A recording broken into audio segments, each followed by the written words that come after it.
Hello everybody, and it's the end of day 5 of the Harry Potter Read-a-Watch-along-a-thon and the 12 days, or the 12 reads of Christmas Readathon.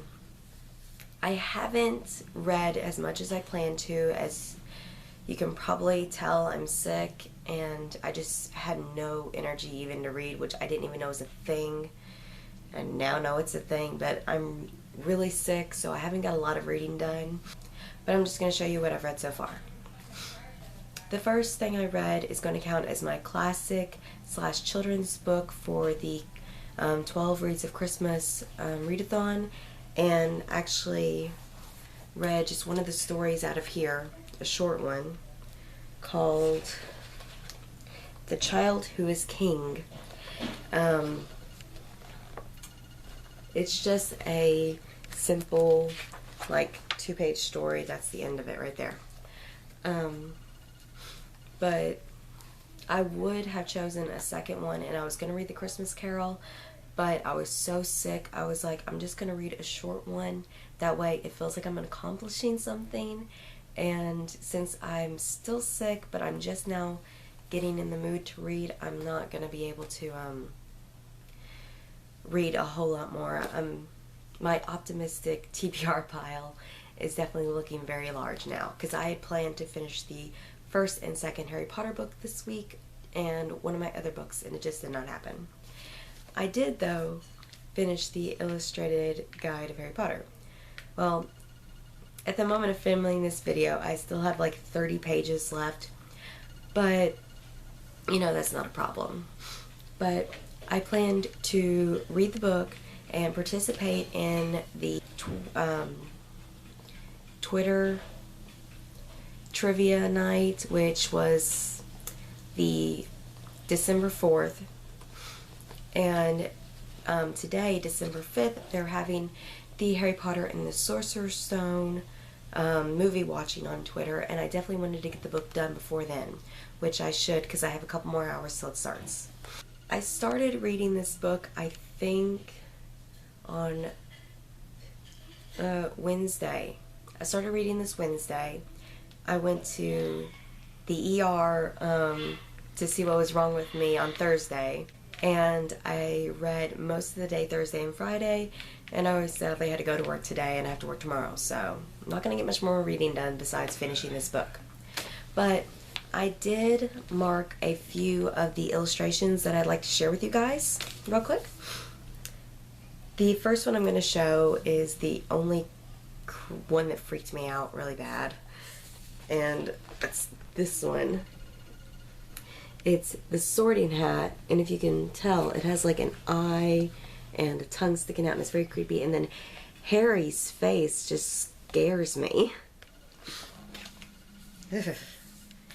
And then the other illustrations, I just like them because of the artwork of it. The first one takes up the whole page. It's just, you know, an owl. The second one's actually a part of the Quidditch pitch, the 3 golden hoops, and the castle in the background, as you can see there. This one really made me sad, and that's Harry at the Mirror of Erised. And I really liked how they make the whole page black and the text white. It's a very nice touch. This I found interesting. This page right here, it's on, if anyone has the illustrated edition, it's on page 177, and if you look at the bottom book, it has the Deathly Hallows sign on it.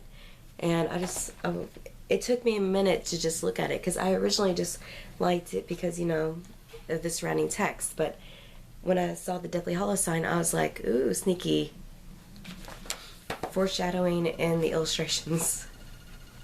This one I liked very much, and it's the dragon eggs, and it shows the dragons that are mentioned in the Goblet of Fire. It has the Hungarian horntail, the Swedish short snout, the Chinese firebolt, common Welsh green, and then you have the Norwegian Ridgeback that Hagrid, you know, had. I think my favorite of all is the Chinese firebolt one. I'm sorry about the background noise. My handicapped aunt is in a bad mood. Although she's always in a bad mood. Okay, the last illustration that I have to show you, as far as I've read, I mean, I still have the last 2 chapters to read. So there could be a lot better illustrations on further, but I think this is beyond my favorite.